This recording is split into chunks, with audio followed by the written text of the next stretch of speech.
성가대의 은혜로운 찬양 감사합니다. 우리 다시 한번 격려의 박수 한번 하겠습니다. 수고하셨습니다. 고난 속에서 빛이 되는 빛을 주는 세 가지 교리라는 제목으로 말씀을 증거하겠습니다. 공들이 둘러앉아서 자신들이 당한 고난의 이야기를 서로 주고받았습니다. 먼저 배구공입니다. 난 전생에 무슨 죄를 졌길래 허구한 날 이렇게 맞고 사는지. 옆에 있던 축구공이 또 이렇게 말합니다. 넌 그래도 다행이다. 난 맨날 발로 까이고 머리로 받치고 서러워서 못 살겠다. 탁구공이 옆에서 또 이렇게 이야기합니다. 난 밥주걱 같은 걸로 때리고 깎고 돌리고 올리고 정신없이 쥐어 터지는데 아주 죽을 맛이다. 옆에 있던 테니스 공이 또 이렇게 이야기합니다.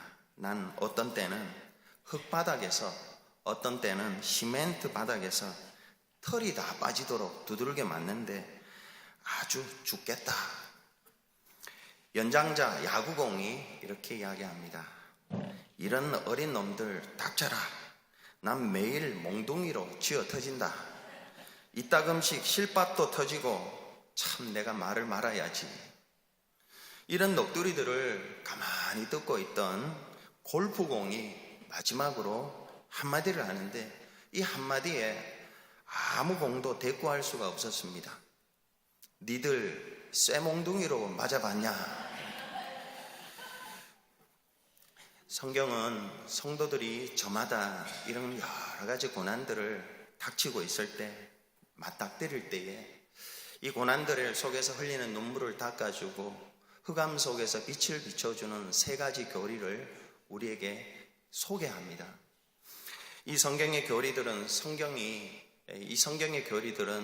고난을 성도들이 바르게 이해하고 또 대처하고 효과적으로 대처하고 역경을 당당하게 맞서게 만들어 줍니다. 첫 번째는 창조와 타락의 교리입니다. 창세기 1장과 2장은 하나님께서 인간을 창조하실 때에 죽음이 없고 고난이 없는 세상에 창조하셨다고 소개합니다. 하나님께서 만드신 세상에는 오늘날 성도들이 경험하는 여러 가지 고난들은 전혀 찾아볼 수가 없습니다. 요즘은 장수시대가 되어서 100살이 넘게 사시는 분들도 있지만 그럼에도 죽음은 하나님의 뜻이 아니었습니다. 에덴 동산에서의 하나님의 계획은 인류가 만족과 평안, 자유와 기쁨, 그리고 영생을 누리며 살도록 계획하셨습니다. 근데 창세기 3장으로 넘어가면은 인생이 경험하는 모든 고난과 아픔, 이 죽음이 원인이 무엇인지, 이것이 어떻게 번져나갔는지에 대해서 잘 설명해 줍니다. 그것은 아담과 하와가 하나님을 왕으로 모시는 것을 거부했기 때문에 시작이 되었습니다. 인류가 하나님께 등을 돌리게 되자 인간의 이성과 그리고 감정, 의지 이것들이 다 뒤틀어졌습니다. 육체도 쇠하게 되었고 그리고 사람과 사람과의 인간관계도 정상적인 작동을 하지 못하고 인간과 자연과의 관계도 바르게 작동을 하지 못하게 되었습니다. 인간은 그 이후로 에덴의 동산에서 쫓겨나서 에덴 동쪽에 거하게 되었습니다. 아담과 하와가 죄를 짓고 받았던 벌 중에 하나는 그들이 거주하던 땅이 저주를 받았습니다. 그 땅은 에덴 동산과 다르게 꽃과 열매를 피우고 맺을 뿐만이 아니라 거기에는 가시와 엉겅퀴가 함께 자랐던 땅입니다. 열심히 일하면 번성해야 마땅한데 심지도 않았던 가시와 엉겅퀴, 불의와 재난이 예기치 않았던 이런 불의와 재난이 일어나 한꺼번에 모든 것들을 휩쓸어 갈 때가 있습니다. 성경은 이것들이 왜 이런가? 인류가 당하는 모든 고난과 죽음, 이것은 인류의 타락 때문이다. 그렇게 설명을 합니다. 인류가 능력이 부족하고 열심히 부족해가 아니라 인류가 타락했기 때문이다. 그렇게 설명을 합니다.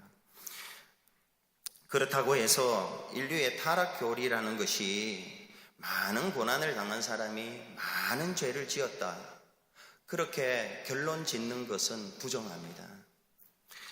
욥을 위로하러 온 3명의 친구들이 있었습니다.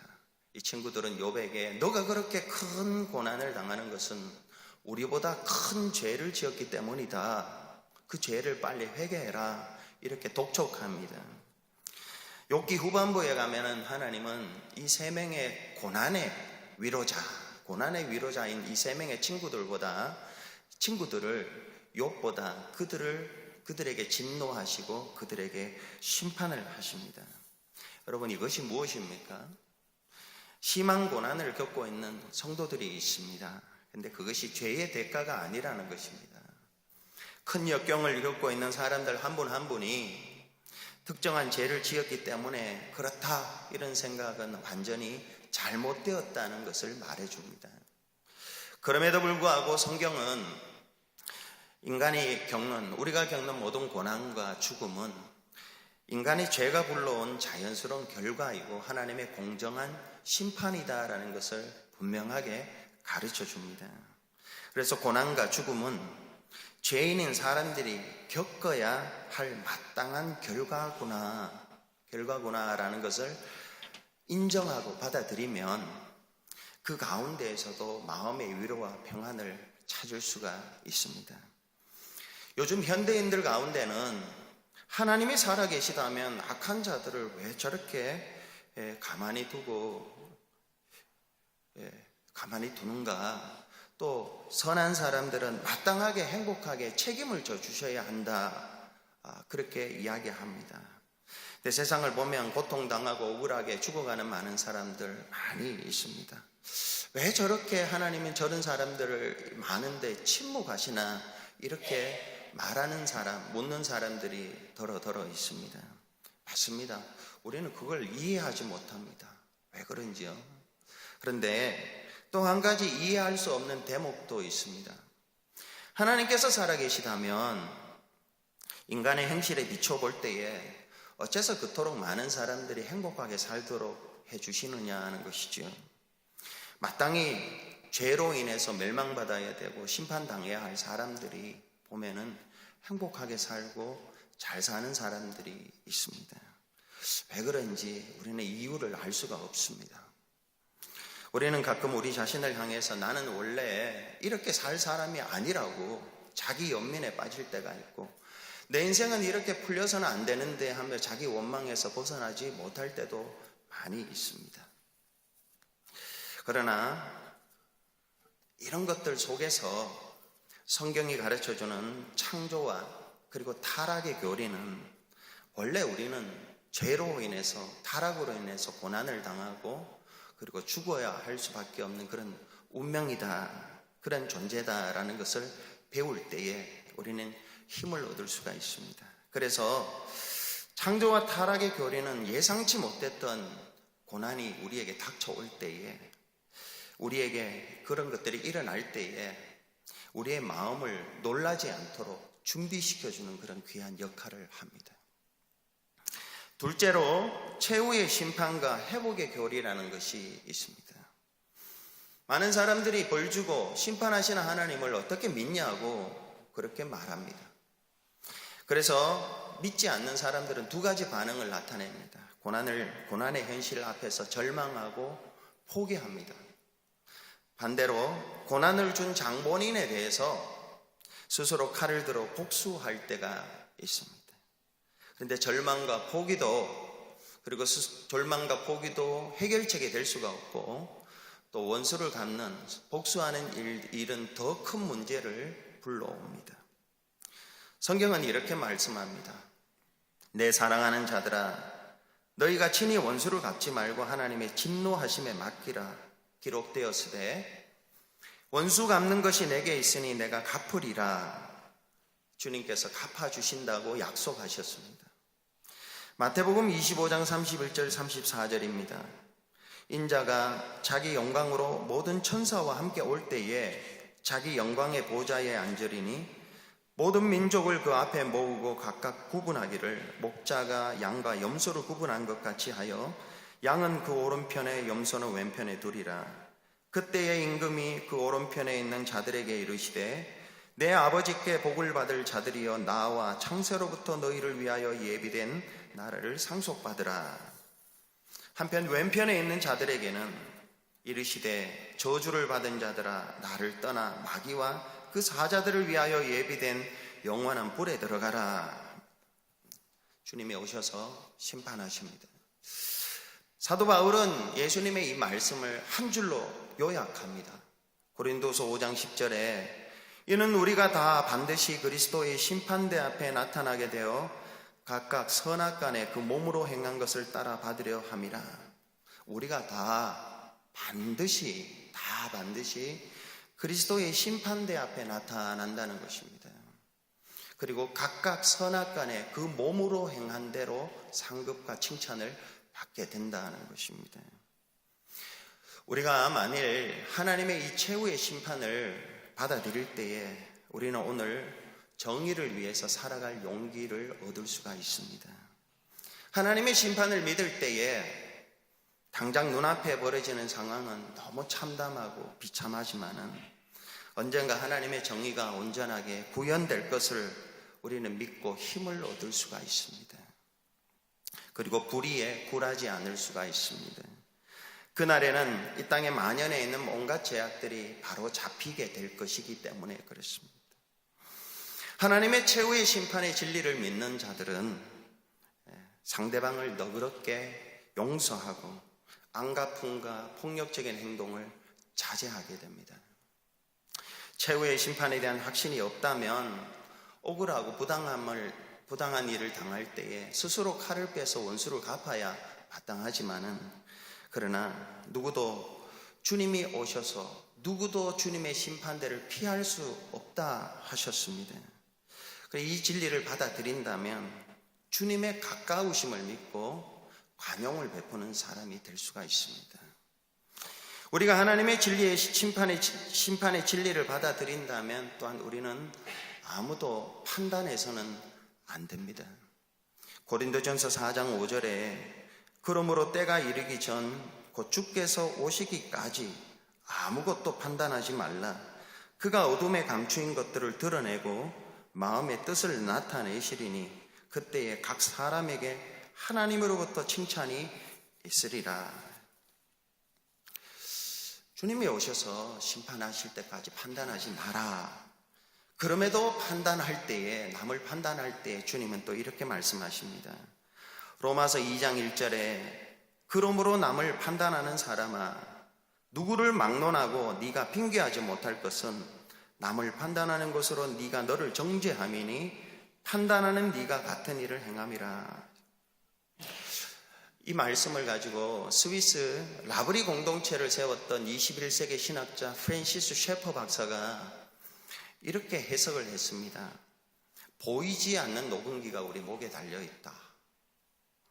마치 이 녹음기가 우리 목에 있어서 우리 자신이 어떻게 살아야 되고 저 사람이 어떻게 살아야 한다는 것이 그대로 다 녹음이 된다는 것입니다. 그리고 마지막 날 심판관이신 주님께서 우리 목에서 이 녹음기를 드러내서 그걸 틀어서 심판을 하세요. 그리고 이렇게 말씀하신답니다. 나는 온전히 공평하게 심판할 거다. 다만 이 녹음기를 틀어서 네 입으로 사람은 마땅히 이렇게 저렇게 살아야 한다고 말한 그것을 기준 삼아서 내가 너를 심판하리라. 이렇게 해석을 했습니다.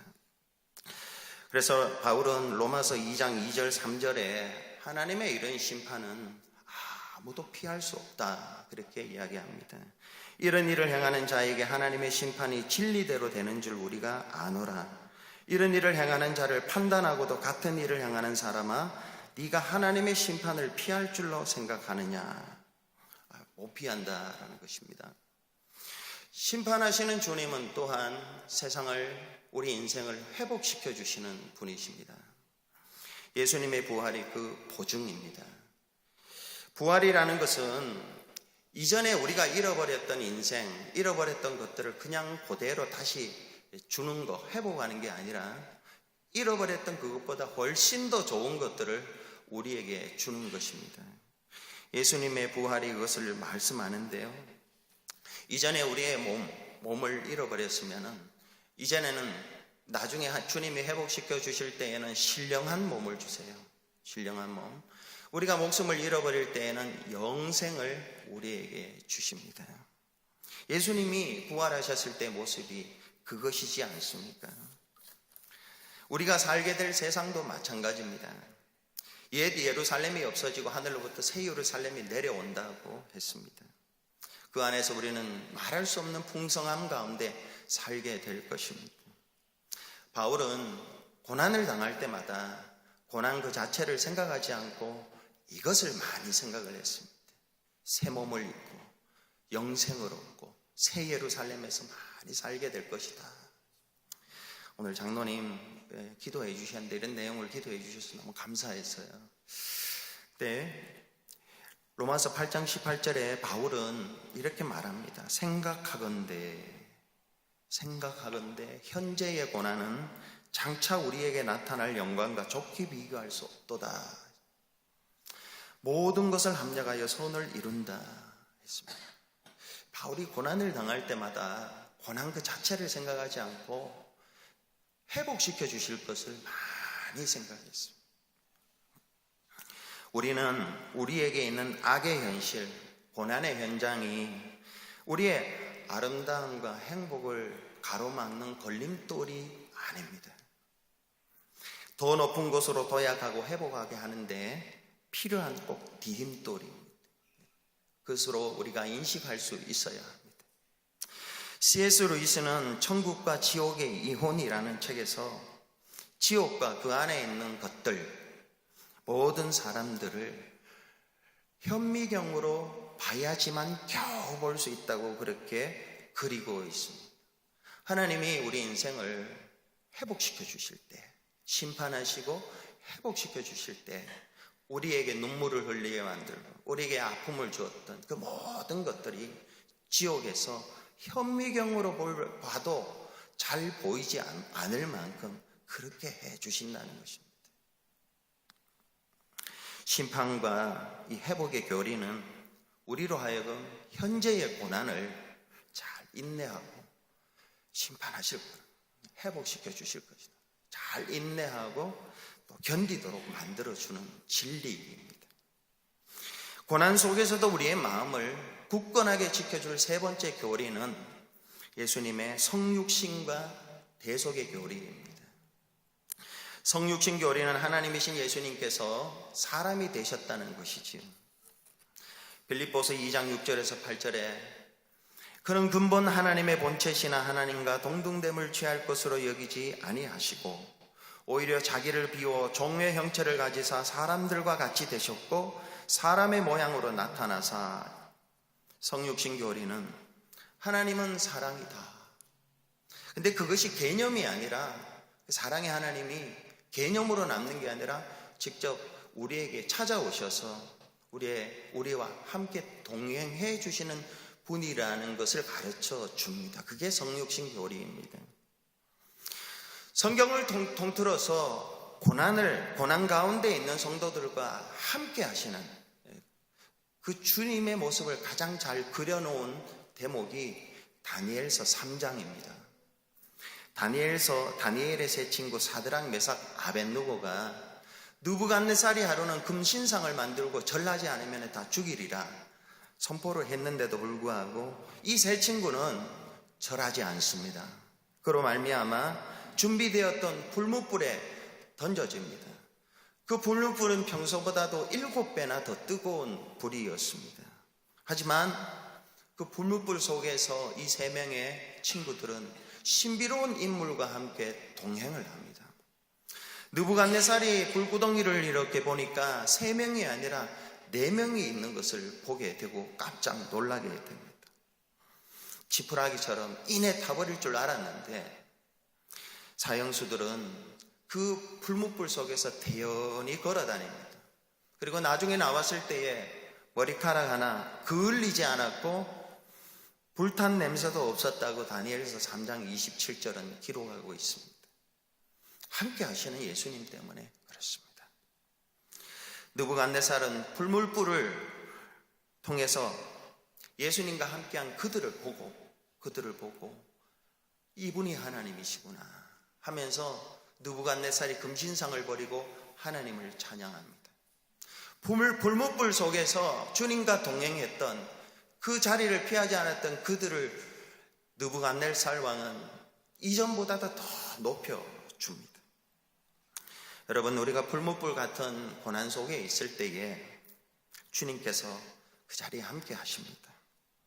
우리는 그 불 가운데에서 유유히 걸어 다닐 수 있고, 그리고 머리카락 하나 그을리지 아니하고 불탄 냄새조차 없고 마침내 정금같이 나올 수가 있습니다.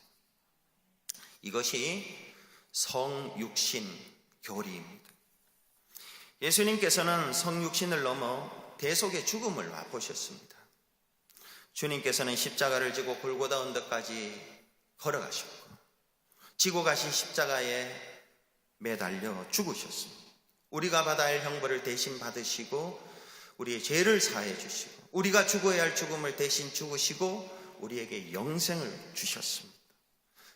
세상에 많은 종교들이 있지만 이와 같은 일은 어떤 종교에서도 찾아볼 수가 없습니다. 어떤 목사님이 어느 대학교에서 하나님의 상처라는 제목의 강의를 했습니다. 강의가 끝난 후에 질의응답 시간이 되어 무슬림 학생 하나가 남학생이 일어나서 이 목사님에게 자신의 의견을 이렇게 피력합니다. 우주의 창조자가 자신이 지은 피조물의 세력에 굴복하다니 너무 어처구니가 없는 일입니다. 그러니까 그분은 먹고 자고 살다가 십자가에서 쓸쓸히 죽으셨다는 이야기이군요. 이 말을 들은 목사님은 그의 말이 당신 말이, 학생 말이 아주 지성적이고 합리적이다, 맞다, 설득력이 있다, 그렇게 이야기를 해줍니다. 그러자 그 학생이 한 가지 질문을 합니다. 만물을 지으시고 모든 일의 주관자 되시는 신이 자신보다 못한 피조물에 휘둘리고 상처받는다는 것이 이게 합당한 일입니까? 이럴 수 있는 일입니까? 어떻게 전능하신 하나님이 유한한 인간에게 상처를 받을 수 있습니까? 이렇게 질문을 했습니다. 그러자 이 목사님이 그 학생에게 학생이 말한 것이 기독교의 면모를 너무 잘 요약해 주었다고, 그렇게 고맙다, 이렇게 이야기를 합니다. 그러면서 이렇게 말을 맺습니다. 무슬림 청년이 신성모독이라고 비난했던 그 사실을 그리스도인들은 너무 소중하게 여깁니다. 하나님이 우리를 위해서 상처를 받으셨다는 이것이 우리에게 있어서 보합니다. 세상의 모든 종교들은 하나님을 만나러 하늘 사닥다리를 타고 힘겹게 올라갑니다. 그렇지만 기독교는 정반대입니다. 하나님께서 사람들을 만나러, 저와 여러분을 만나러 오늘도 사닥다리를 타고 내려오십니다. 사람이 되셨고 우리와 불구덩이 속에서 동행하시고, 그리고 대속의 상처를 입으시고 대속의 죽음을 죽으셨습니다. 한국 교회 초기 기독교 지도자 중에 한 분이었던 김교신 선생이 예수님의 성육신과 대속의 진리를 깨닫고 이렇게 고백을 했습니다. 오늘 재판정에 다녀왔다. 피고를 위해 애쓰는 변호사가 너무 아름답게 보였다. 문득 나를 위하여 변론까지 해주었을 뿐 아니라 심지어 나를 위하여 죄인이 되어 피고의 자리에 서서 죽어주셨던 예수님이 생각나니 눈물이 나더라. 우리는 하나님께서 세상에 만연해 있는 악을 왜 중단시키지 않는지 알 수 없습니다. 왜 무고한 자들이 고난을 당하며 억울하게 죽어가도록 내버려 두시는지, 왜 침묵하시는지, 하나님의 침묵에 대해서 우리는 이해할 수가 없습니다. 그러나 적어도 이 한 가지 진리는 우리가 알 수 있습니다. 하나님께서 우리를 사랑하시지 않는 것도 아니고 보살피시지 않는 것도 아닙니다. 하나님은 우리를 너무 사랑하시기 때문에 성육신 하셨습니다. 우리를 구원하시려고 자기의 몸을 하나님이 사람의 몸을 입으시고 고난 속에 자신을 던지시고 깊은 상처를 입으셨습니다. 그 주님께서는 함께 흘려주신 눈물을 함께 흘려주시던 그 주님께서 이제는 눈물을 닦아주시려고 계획하고 계십니다. 성육신과 이 대속의 교리는 속에서 솟아나는 생수가 되어서 우리에게 당한 고난을 넉넉하게 이길 수 있게 해줍니다. 기도하겠습니다.